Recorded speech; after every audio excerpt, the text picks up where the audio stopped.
गांव के कोने में एक विशाल कटहल का पेड़ था। इस पेड़ के नीचे एक सुंदर सा घर बना था जिसे सब पक्षी कटहल का घर कहते थे। इस घर में टुनटुनी चिड़िया अपने परिवार के साथ रहती थी। टुनटुनी खुश मिजाज और चुलबुली चिड़िया थी। उसकी आवाज सुनकर सभी जानवरों पक्षियों का दिल बहुत खुश हो जाता था। टुनटुनी का एक सपना था कि वो अपने घर के आसपास एक सुंदर बगीचा बनाए। वो हर दिन सुबह उठकर अपने दोस्तों के साथ मिलकर बगीचे की देखभाल करती थी। उसके दोस्तों में तोता, कबूतर, चिड़िया, चिड़ा शामिल थे। सभी मिलकर बगीचे में सुंदर फूल और रंग बिरंगे पौधे लगाते थे। एक दिन गांव में एक नया कौवा आया। उसका नाम कालू कौवा था। कालू कौवा बहुत चालाक और दुष्ट था। उसे दूसरों की खुशियों से जलन थी। उसने देखा कि टुनटुनी और उसके दोस्त खुशी खुशी बगीचे में काम कर रहे हैं, तो उसने सोचा क्यों ना मैं इनका मजाक बनाऊं और इनके बगीचे को बर्बाद कर दूं। कालू कौवे ने टुनटुनी के बगीचे के पास उड़ान भरी और वहाँ बैठकर चिल्लाने लगा। टुनटुनी, अरे और टुनटुनी, तुम्हारा बगीचा बहुत बुरा है। इसमें कोई फूल नहीं है, तुम कुछ नहीं कर सकती। टुनटुनी ने कालू कौवे की बातों पर ध्यान नहीं दिया और मुस्कुराते हुए बोली, हम मेहनत कर रहे हैं कालू कौवे। एक दिन हमारा बगीचा बहुत सुंदर होगा, तुम भी देखोगे और उसकी तारीफ करोगे। लेकिन कालू कौवे ने हार नहीं मानी। उसने अपने दोस्तों के साथ मिलकर टुनटुनी के बगीचे में आना जाना शुरू किया। वो हर दिन वहाँ जाकर बगीचे को नष्ट करने लगा। उसने फूलों को नोच डाला, पौधों को उखाड़ दिया और टुनटुनी को परेशान करने लगा। टुनटुनी उसके दोस्त बहुत परेशान हो गए। तभी सुंदरी कौवी ने कहा, अरे टुनटुनी, हमें कालू कौवे को रोकना होगा, नहीं तो वो हमारी मेहनत पर पानी फेर देगा। हाँ सुंदरी कौवी, तुम सही कह रही हो। हमें उस कालू कौवे को रोकना होगा। इसलिए हमें एक योजना बनानी होगी जिससे हम उस कालू कौवे को हरा सके। टुनटुनी और उसके दोस्तों ने मिलकर एक योजना बनाई। उन्होंने तय किया कि वो कालू कौवे को समझाने की कोशिश करेंगे कि उसकी हरकतें गलत हैं। उन्होंने सोचा कि अगर वो समझ जाए तो शायद वो अपने बुरे कामों से बाज आ जाएगा। एक दिन टुनटुनी उसके दोस्त कालू कौवे के पास गई। तभी टुनटुनी चिड़िया ने कालू कौवे से कहा, कालू कौवे, क्या तुम जानते हो कि तुम क्या कर रहे हो? तुम हमारे बगीचे को बर्बाद कर रहे हो। इससे हमें बहुत दुख हो रहा है।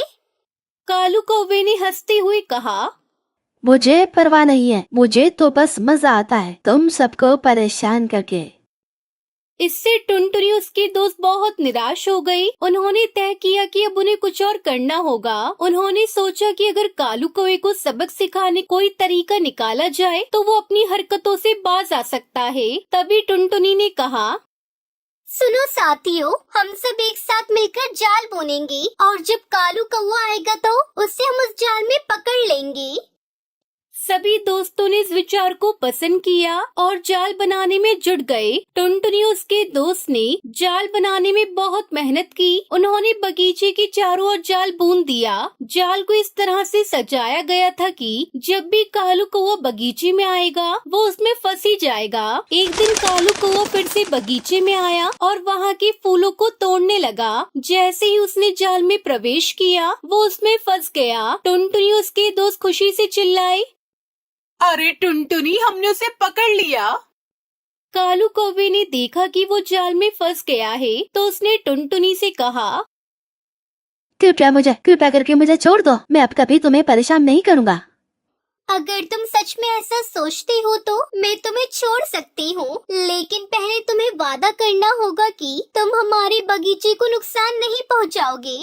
कालू कौवे ने वादा किया और टुनटुनी ने उसे जाल से आजाद कर दिया। फिर कालू कौवे ने अपनी गलतियों का एहसास किया। उसने टुनटुनी उसके दोस्तों से माफी मांगी। टुनटुनी चिड़िया ने उसे माफ कर दिया। उससे कहा, कालू, हम सब एक साथ रहेंगे तो हम हमेशा खुश रहेंगे। कालू कौवे ने टुनटुनी के बगीचे की मदद करने का फैसला किया। उसने अपने साथी पक्षियों को बुलाया और सभी ने मिलकर बगीचे को फिर से सजाने में मदद की। कुछ ही दिनों में टुनटुनी का बगीचा फिर से खिल उठा। वहाँ सुंदर फूल, हरे पौधे, रंग बिरंगी तितलियाँ उड़ने लगी। अब कालू कौवा भी टुनटुनी और उसके दोस्तों के साथ खुशी खुशी बगीचे में काम करने लगा। गाँव के सभी जानवर और पक्षी अब टुनटुनी के कटहल के घर को देखकर खुश होते थे। उन्होंने एक दूसरे से कहा, देखो, टुनटुनी चिड़िया ने सभी को एक साथ लाकर कितना सुंदर काम किया है। ये कटहल का घर कितना अच्छा है।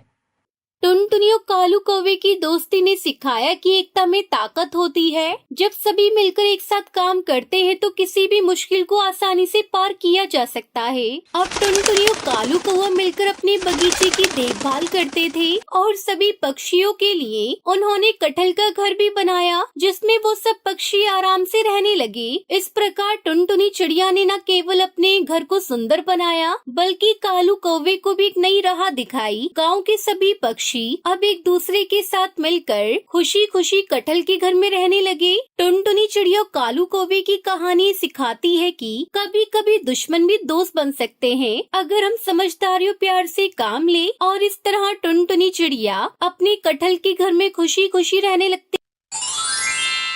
नेपाल के जंगल में सर्दी पड़नी शुरू हो चुकी थी। सभी पक्षी सर्दी के लिए भोजन इकट्ठा कर रहे थे, लेकिन टुनटुनी चिड़िया लकड़ी इकट्ठा कर रही थी, क्योंकि वो ठंड आने से पहले अपना लकड़ी का घर बना लेना चाहती थी। एक दिन सुबह जब टुनटुनी चिड़िया सोकर उठी तो उसने देखा बाहर बर्फ पड़ रही है। कितनी ठंड बढ़ गई है। मैंने तो भोजन इकट्ठा किया ही नहीं, अब मैं क्या खाऊंगी। चलो आज का दिन मैं किसी तरह भूखी रहकर गुजार लेती हूँ। कल से मैं भोजन इकट्ठा करने जाऊंगी। लेकिन अगले दिन भी बर्फ पड़ना कम नहीं हुआ। कई दिनों तक लगातार बर्फ गिरती रही। जंगल में दूसरे पक्षी आराम से अपने घरों में बैठकर भोजन खा रहे थे, पर टुनटुनी चिड़िया भूख से बेहाल थी। अब मैं क्या करूं? ठंड तो बढ़ती ही जा रही है, पेट में भी चूहे दौड़ रहे हैं। अब मुझे बिल्कुल भी समझ में नहीं आ रहा मैं खाने का इंतजाम कहां से करूं। टुनटुनी चिड़िया कालू कौवे के घर जाती है और उसका दरवाजा खटखटाती है। कालू भैया, अरे ओ कालू भैया, दरवाजा खोलो। है ऊपर वाले, इतनी ठंड में ये चिड़िया मेरे घर पर क्या करने आई है? क्या है टुनटुनी, जल्दी बोलो। देख रही हो कितनी ठंड पड़ रही है, क्या काम है मुझसे? कालू भैया, मुझे बहुत जोरों से भूख लगी है। कई दिनों से मैं भूखी हूँ, मुझे कुछ भोजन दे दीजिए। मेरे पेट में जोरों से चूहे कूद रहे हैं, जल्दी से मुझे कुछ भोजन दे दीजिए। कालू भैया, आपने तो बहुत सारा भोजन इकट्ठा किया है ना? अच्छा, तो तेरी नजर मेरे जमा किए हुए भोजन पर है। तुझे भोजन चाहिए? जाओ भागो यहाँ से और जाकर अपनी सूखी लकड़ियाँ खाओ। तुमने तो पूरा महीना लकड़ी जमा करने में निकाल दिया। अब सर्दी का मौसम आया तो मेरे भोजन पर नजर गड़ा रही हो, और अगर मैंने तुम्हें अपना भोजन दे दिया तो मैं क्या खाऊंगा? टुनटुनी बेचारी उदास होकर वहाँ से चली जाती है। कालू कौवे से यही उम्मीद थी। फिर टुनटुनी सीधे मिट्टू तोता के घर जाती है। आओ आओ टुनटुनी, घर के अंदर आ जाओ। बाहर बहुत ठंड है, ठंडी हवाएं चल रही हैं। ऐसे ठंड में तुम घर से बाहर क्यों निकली हो टुनटुनी, मुझे बताओ। मुझे थोड़ा भोजन दे दो, बहुत जोरों से भूख लगी है। जंगल में कहीं भोजन नहीं मिल रहा है। लेकिन टुनटुनी, तुम्हें तो पता ही है, हर ठंड में जंगल में भोजन की कमी हो जाती है। फिर तुमने पहले से भोजन इकट्ठा क्यों नहीं किया? क्या बताऊं मिट्टू भैया, लकड़ियों को इकट्ठा करने के चक्कर में मैं भोजन इकट्ठा करना भूल गई।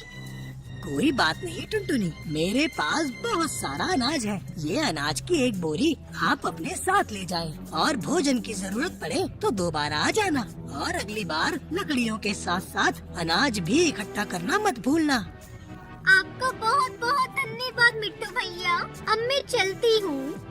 टुनटुनी चिड़िया ने आज कई दिनों के बाद पेट भरकर अनाज खाया था। अनाज खाकर उसे नींद आने लगी। वो आराम से अपने लकड़ी के घर में सो गई। उसी रात जंगल में तेज तूफान आ गया। सभी पक्षियों के घर नीचे गिर गए। अब हम सभी कहाँ जाएंगे इतनी ठंड में? इस तरह खुले में रहे तो बर्फ में आकर जाएंगे। क्या करे, कोई कुछ उपाय बताए। मैंने देखा है, टुनटुनी ने अपना लकड़ियों का मजबूत घर बना लिया है। अब वो आराम से अपने लकड़ी के घर में सो रही है। इस भयंकर तूफान में केवल टुनटुनी का लकड़ी का घर ही सलामत बचा है। तभी बुलबुल बोल पड़ती है। तो हम सब चलते हैं टुनटुनी के लकड़ी के घर में रहने के लिए। नहीं नहीं, वो टुनटुनी हमें अपने घर में क्यों रहने देगी? हमने तो उसे भोजन देने से मना कर दिया था जब वो हमारे पास भोजन मांगने आई थी। वो सभी बातें कर ही रही थी कि तभी टुनटुनी चिड़िया वहाँ आ जाती है। कालू भैया, अरे मिट्टू भैया, आप लोगों को चिंता करने की कोई जरूरत नहीं। जैसे ही मुझे पता चला कि आप लोगों का घर तूफान में उड़ गया है, मैं आप सबको लेने के लिए आई हूँ। मेरे लकड़ी के घर में बहुत जगह है, आप सब आराम से रह सकते हैं। और मेरा लकड़ी का घर अंदर से बहुत गर्म है, आप लोगों को ठंड में कोई दिक्कत नहीं होगी। आप सब मेरे साथ मेरे घर में चलें। फिर सभी पक्षी टुनटुनी की लकड़ी के घर में आ गए और पूरी ठंड उन्होंने टुनटुनी की लकड़ी के घर में हंसते हंसते गुजारी। मुझे माफ कर दो टुनटुनी चिड़िया, मैंने तुम्हारी मदद नहीं करी। मैं तुम्हारी मदद नहीं कर पाया, मैं बहुत सेल्फिश हो गया था। कोई बात नहीं कालू भाई, हर किसी से कुछ न कुछ गलती हो जाती है। इस तरह सभी पक्षी हंसी खुशी एक साथ रहने लगते हैं।